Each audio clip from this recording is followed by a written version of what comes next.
Assalamualaikum warahmatullahi wabarakatuh. Perkenalkan, nama saya Siti Rahmawati, instansi STI Dr. KHZ Mutakin Purwakarta, program studi komunikasi dan penyiaran Islam.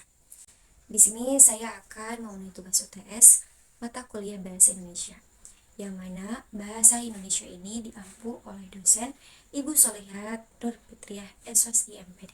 Baik, di sini saya akan menjelaskan tentang bahasa Indonesia yang baik dan benar. Bahasa itu sendiri secara istilahnya adalah kemampuan yang dimiliki manusia untuk berkomunikasi dengan manusia lainnya menggunakan tanda, misalnya kata dan gerakan. Nah, pertanyaannya, kenapa ya ada keterangan mengenai bahasa Indonesia yang baik dan benar? Bukannya memang kita sudah pandai ya selama ini dalam berbahasa Indonesia? Dan karena kita sendiri sudah jelas terlahir di negara Indonesia. Berbahasa Indonesia yang baik dan benar itu ada caranya loh, alias berbeda-beda. Dan perbedaan itu sangat diperlukan di berbagai kondisi, tempat kejadian, seperti dengan siapa lawan bicara kita, dalam kondisi apa kita sedang berbicara.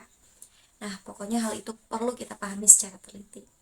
Cara berbahasa seseorang merefleksikan kualitas dan logika berpikirnya. Bahasa yang amburadul alias berantakan atau bisa disebut dengan tidak efektif itu akan sulit dipahami gagasan utamanya oleh lawan bicara.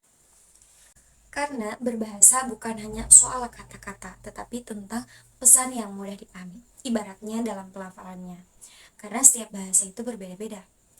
Nah, dalam bahasa Indonesia ada perbedaan dengan istilah bahasa baku alias bahasa formal dan bahasa tidak baku alias ibarat bahasa sehari-hari.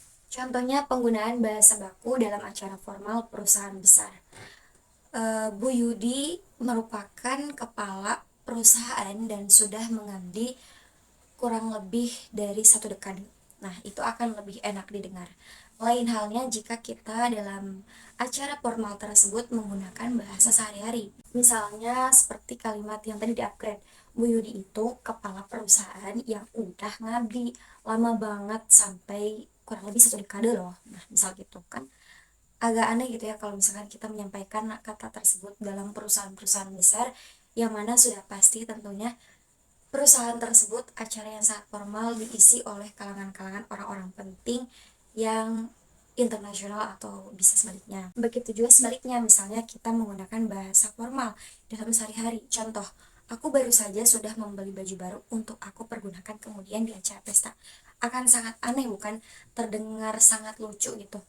Nah, beda halnya kalau misalnya kita upgrade menjadi aku baru aja beli baju baru loh buat aku pakai nanti acara pesta, akan lebih terdengarnya enak kan. Oke, baik. Yang terakhir, cara apa sih biar kita itu bisa menguasai bahasa Indonesia dengan baik dan benar? Nah, aku bakal kasih tau tipsnya. Yang pertama, kita itu perlu latihan struktur kalimat. Karena latihan struktur kalimat inilah yang sangat penting untuk kita bisa menguasai bahasa Indonesia dengan baik dan benar. Kita harus mulai mencoba untuk mengkategorikan komponen-komponen kalimatnya. Nah, kita bisa nih mulai dengan kalimat-kalimat yang sederhana dulu aja. Baru setelah itu bertahap naik ke arah yang lebih kompleks. Kemudian yang kedua, mengikuti dinamika perubahan bahasa. Karena kan kondisi dunia ini pasti berubah-ubah ya. Nah, dinamika bahasa juga sama, pasti berubah. Jadi kita perlu mengupdate. Bukan bahasa gaul aja ya yang perlu diupdate, bahasa baku juga perlu. Nah, informasinya dari mana nih? Zaman sekarang, apa sih yang susah? Kalian bisa cek informasinya baik itu di televisi, di koran, radio, atau di media-media lainnya yang memang pada dasarnya mendukung penggunaan bahasa Indonesia yang baik dan benar.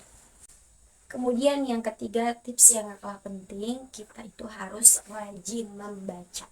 Kenapa? Karena dari membaca itu kita dapat memupuk minat akan bahasa Indonesia.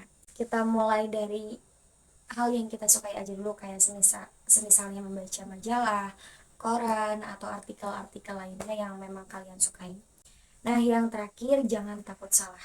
Namanya belajar tidak selalu benar. Kita pasti akan mengalami kekeliruan, kesalahan dalam proses pembelajaran. Nah, sebenarnya dari kesalahan itu sendiri yang bisa membuat kita belajar hal-hal yang belum kita ketahui loh. Maka dari itu, jangan takut untuk dikoreksi atau salah. Sebab dari situ kita akan terbiasa mengetahui mana aturan bahasa Indonesia yang baik dan benar. Mungkin cukup sekian yang bisa saya sampaikan. Mohon maaf bila mana ada kesalahan dalam penjelasan, begitupun penyampaian kata, karena saya pun masih belajar. Sekian, Assalamualaikum warahmatullahi wabarakatuh.